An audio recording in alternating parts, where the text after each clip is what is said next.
डिस्नीच्या पहिल्या मार्वल मालिका वांडाव्हिजनचे निर्माते जॅक शेफर यांनी आता त्याच मालिकेचा spin off Agatha all alone तयार केला आहे. वांडाव्हिजनमध्ये एका दुःखी सुपरहिरोने आपल्या जादुई शक्ती वापरून अमेरिकन सिटकॉम्सवर आधारित एक वेगळीच दुनिया निर्माण केली होती. पण शेवटच्या काही भागांमध्ये ती मालिका मार्वलच्या नेहमीच्या कॉम्प्लेक्स स्टोरीलाईनमध्ये हरवली. आता अगाथा ऑल अलोनमध्ये शेफरने एक नवीन सेटअप तयार केला आहे.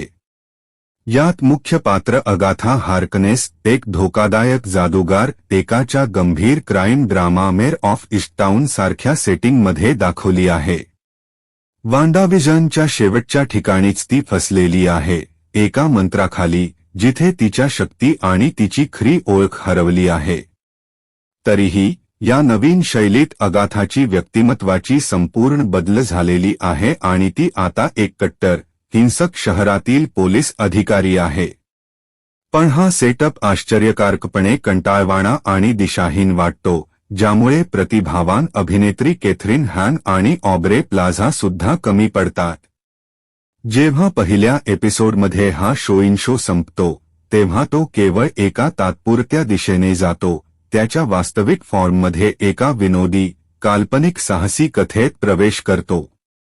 पण एकूणच शोची कथा थोडी कंटाळवाणी वाटते.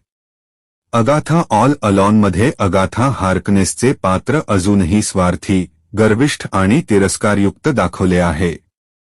तिच्या या गुणांमध्ये काहीही विशेषता किंवा भावनिक खोलाई दिसत नाही आणि हॅनचे अभिनय या मालिकेत अपेक्षेप्रमाणे प्रभावी नाही.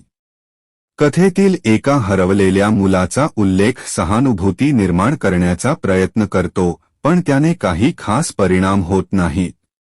अगाथाच्या आजूबाजूला तिचे साथीदार तिच्या सारखेच समस्याग्रस्त जादूगार आहेत, ज्यांचे अभिनय उत्कृष्ट आहे, पण तेही या सामान्य स्टोरीलाईनमध्ये चमकू शकत नाहीत.